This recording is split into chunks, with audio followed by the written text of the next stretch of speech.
Hello, Sergeant Tantu reporting in once again, but this time we won't be exposing the poor civilians to various explosive and firearms related injuries. Instead, I want to propose the hypothesis of whether it is possible to beat Ready or Not with only a taser. The idea at first sent shivers down my spine because the idea of approaching a homeless person for some reason that has an AR-15, or even Greta Thunberg, however the hell you pronounce her name, Armed Forces Division, or even the straight up paranormal, was somewhere in the mid-table of stupidest things I've ever conceptualized with my brain. But some quick theory work, a taser shoots two dart-like objects at a suspect to produce an electrical current that incapacitates a suspect. It doesn't have a 100% effectiveness. I missed!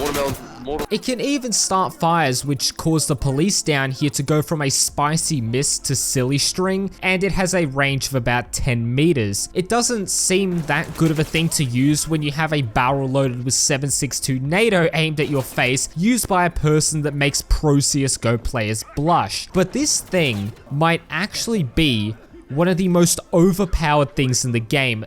Let me explain. For starters, the range is absolutely cooked. You can hit people at insane distances. There is pretty much no rules of engagement attached to these things, which means you don't need to point a gun at a suspect who may or may not give up. Okay, who am I kidding? The AI practically never gives up in this game, but you can tase them without penalty and without needing to decide whether they'll give up. And the cherry on top is that it has nearly a 100% effectiveness of making a suspect give up instantly. And the thing is, if you miss, the game is kind enough to give you 2 shots, meaning you can subdue multiple suspects. Heck, this thing honestly makes the other less than lethal weapons completely redundant because the beanbag launcher creates an annoying animation, the pepper ball gun takes forever to get a suspect to go down, and they can still shoot before it can even take effect. But before we get into how this playthrough went and the challenges I encountered, this was my loadout. I took as many tasers as I could, some CS gas, but I switched to flashbangs later on, and I had the AI bots with me simply because there were times where I couldn't arrest every single suspect in a room without giving me the old London special, and also because I didn't want to have to focus on bagging evidence, and on our maps such as the hospital, I'm too lazy to look for that one knife that I didn't find and the bloody general duties officers don't want to pick up for some reason. But this is how it went. I breezed through the first couple of levels like it was nothing, because most of these maps are small and close quarters, and it wasn't until we got up to Breezer Cove where I started to question why I was doing this, because it is one of the most difficult maps in the game since it has traps and some angry veterans who can wallbang you through the glass, and when you only have a taser, you can imagine why this is a pain to deal with. I decided to recruit Tank Commander Fart Sniffer to join me, and we were going through the level pretty easily until I caught a case of skill issue. Oh, he's not taking no for Tasers did nothing. Tasers just brush him. Oh, But despite his death, I persevered through this by arresting every single suspect and civilian. All I had left to do was find all the evidence to beat the level, but unfortunately, this is a recount of the worst possible thing that could have happened. I disabled at least 3 traps, and at that point I thought I was in the clear.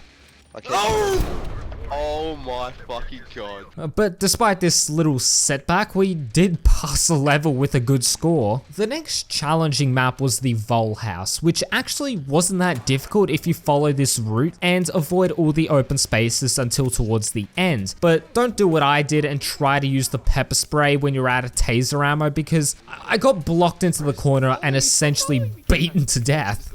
Close the door, close the door. Yeah, he's coming. I'm stuck. Oh my... He beat me to What death. just happened, bro? But the next challenging thing was the school level, because on top of trying to tase fully armed suspects who have now been changed to actually attack civilians after I think 2 minutes now, which really added into the time crunch on this map, which I like, we also have to deal with multiple bombs. And the thing is, me and my mates, we usually hang around silver to low gold Nova in Counter-Strike, so defusing bombs isn't really something of our expertise. Oh, I found it. Oh my god, are you kidding me? Scared the shit out of me. But whether it's a taser, pepper spray, beanbags, they all have varying effectiveness depending on how determined a suspect is. Your run-of-the-mill criminal won't be as determined as a, well, literal terrorist, so I was convinced that this tool wouldn't be able to do much against someone who was literally ready to blow themselves up. Oh my god, oh my god, oh my god, oh my god, oh my god. Oh.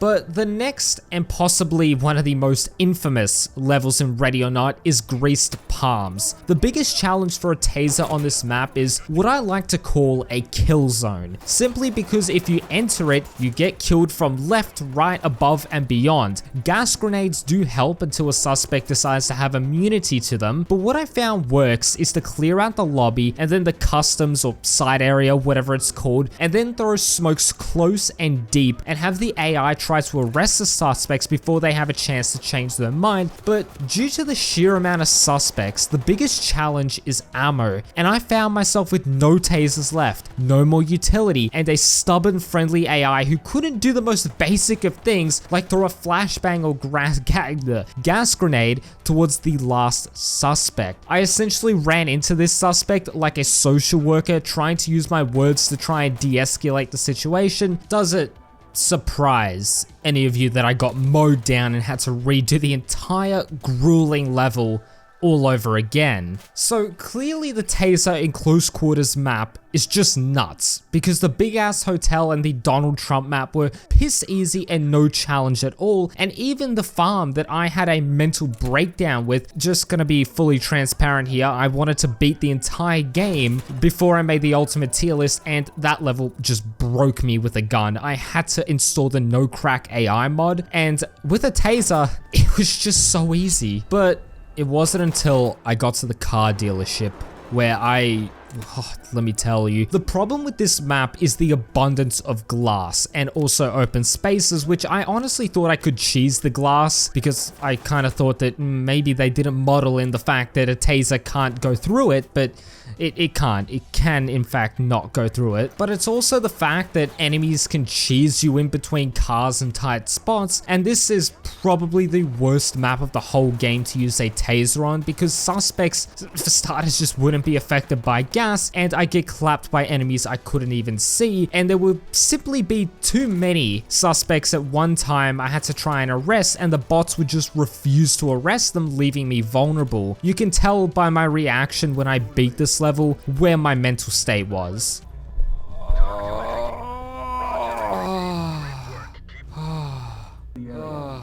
Holy shit. But the last couple of levels weren't difficult at all. Screw the hospital level though, it's just way too big, and the fact that I spent over 30 minutes looking for the last civilian that was in the starting lobby, and friendly bots for not complying with the search and secure command. I just don't understand why Void has to make these massive maps. Bigger doesn't mean more, bigger doesn't mean better. And I know I'm just gonna mention SWAT 4 once again, because some of the best maps were small and condensed, and they fit so much storytelling into them. Ready or Not could honestly cut some of these maps in half and they'd be better. Oh wait, sorry, that was a thing in early access with the map variants that for some reason they decided to remove, because I loved having the option to warm up on the crack house, which was just one house, and then moving on to a bigger raid variant of the same map, which added an extra house and more stuff to clear when the boys were all warmed up. It just kept the game feeling fresh, or a little more fresh, and had more replayability, so hopefully they consider this for the next update in about a year. But the very last level of the game is the port, so I decided to ditch any extra equipment I was bringing in hopes of getting the Hanged Man achievement. 7 months ago I tried to do this, but I miserably failed, and that's because I was uneducated on the strengths and weaknesses of this equipment, but I kitted up and was ready. This map features a lot of open areas, a plethora of suspects that can clap you from God knows where, and the fact that you can try and use stealth to your advantage, even though the friendly AI completely negates that. Just a friendly PSA, SWAT 3 made in 1999 has a stealth and go loud option. I'm sorry, but the big open spaces were helped by me having flashbangs, and that would give me enough time to get closer towards the suspect to use the taser and have my meat shields, aka friendly AI, try and arrest them. It took me a couple of tries, but eventually, with some clutch shots, I was able to bring order to chaos on one of the hardest maps in the game with nothing but a taser and flashbangs.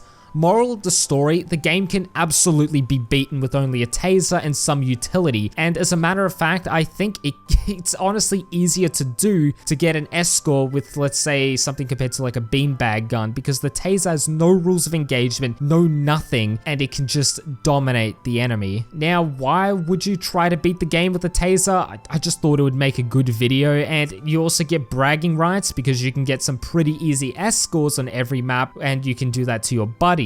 I went into this thinking it was going to take months to achieve, especially with the state of the AI, but there were only a handful of moments where I was questioning why the hell I was doing this, and in truth, it took me 3-4 days max to do this, and this was completely unmodded in vanilla Ready or Not. But if you haven't already, watch the Ready or Not Ultimate tier list, and don't forget to like and subscribe since I want to get to 20k by the end of the year. That's a bit of a stretch, but anyways, my name is Tan2 and I will catch you guys in the next video.